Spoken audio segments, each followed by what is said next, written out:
guérir. Il y a un être que Dieu a façonné avec une grâce particulière.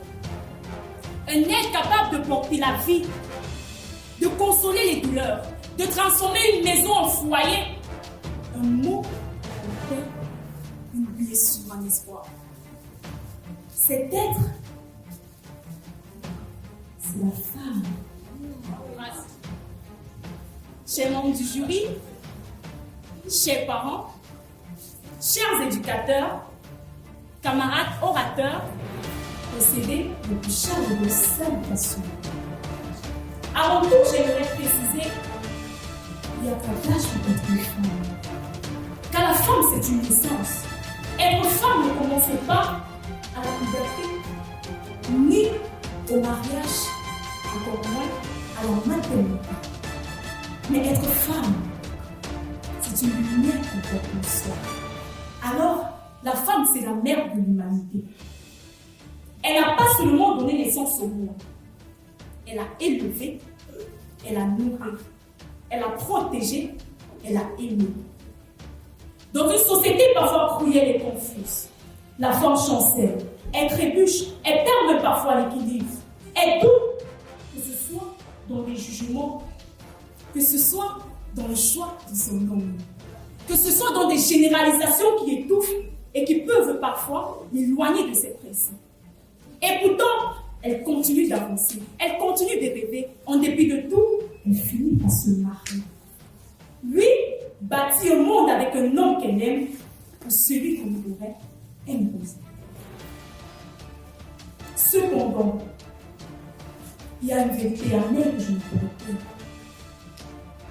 Nous vivons dans une société où l'infidélité de l'homme est devenue une norme.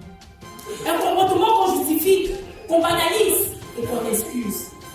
Et face à cela, c'est la femme qui encaisse. Elle se remet en question, elle perd même confiance en elle. Et on lui dit, c'est la vie qu'un homme reste un homme. Si tu veux garder ton foyer, ferme les yeux. Elle reste. Elle devient silencieuse. Elle cache ses larmes derrière un sourire. Elle étouffe sa colère dans des prières. Et elle, dans sa vulnérabilité, parfois blessée, mais toujours digne. Elle accepte parfois l'inacceptable. Pas parce qu'elle est faible, non, mais parce qu'elle a appris à aimer au-delà de ses blessures. Elle reste, elle pardonne. Et lui, elle continue de construire son foyer. Et dans ce même foyer qu'elle bâtit avec tant de sacrifices, il arrive qu'un jour, cet homme lui dit, depuis que je suis avec toi, il y a une image. Tu ne m'apportes pas chance.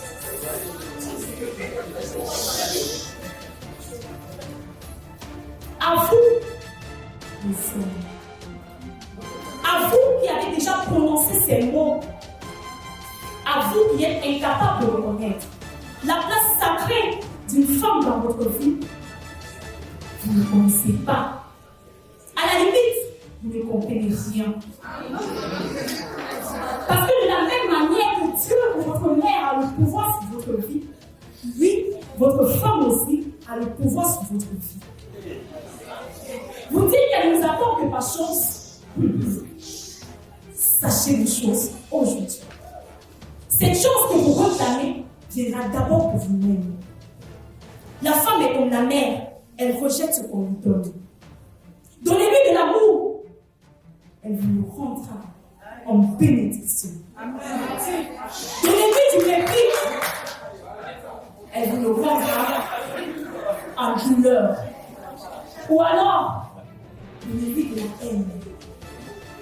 Elle vous le rendra en malheur. Alors aujourd'hui, dans cette salle, je vais m'adresser au Seigneur. Oui, penchez-vous vers elle. Oui, et cette belle dame qui est près de vous.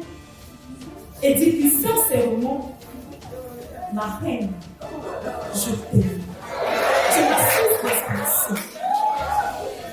Oui, faites-le, parce qu'en commençant à le faire, croyez-moi, chez messieurs, même son être intérieur vous pénètre. Vous ne réalisez pas la puissance que Dieu a placée dans le cœur de votre femme. Parce qu'une femme aimée, protégée et chérie par son mari devient une source intarissable de bénédiction. Alors, hommes, ouvrez vos cœurs à vos chéris. Ouvrez-la d'un amour profond. Et je vous promets que l'amour qu'elle vous montrera vous portera plus haut que vous l'auriez imaginé. C'est justement à partir de toutes ces réalités et vérités que naît une vision. Ma vision, c'est de bâtir une communauté de femmes. Un espace de lumière, de soutien, de paroles et de guérison. Un environnement où la femme se connaît, se compose, accepte et s'élève. Pour faire d'elle non seulement une force de dégoût, mais une lumière pour ce monde.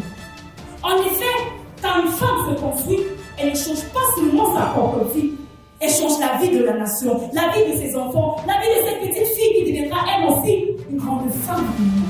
Et cette fille saura à son tour comment devenir une grande femme, comment aimer sans se perdre, comment rêver sans s'excuser et comment bâtir sans s'effacer.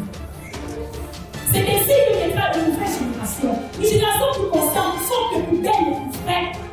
Parce que c'est ça la véritable réussite d'une femme. Pas ce qu'elle possède, non, mais ce qu'elle transmet. Cette communauté de femmes, où chaque femme, peu importe son âge, son passé ou son origine, retrouve confiance en elle-même. Alors à toi, femme. Femme d'hier, femme d'aujourd'hui, femme de demain. Même si tu doutes, souviens-toi que tu es lumière. Et même si tu tombes, souviens-toi que tu es racine. Et même si on ne te voit pas, souviens-toi que tu tiens le monde, que tu es et resteras toujours un miracle d'amour. Parce que je le dis encore et encore, comme la femme aime, le monde guérit. Ce fut la charmante et séduisante oratrice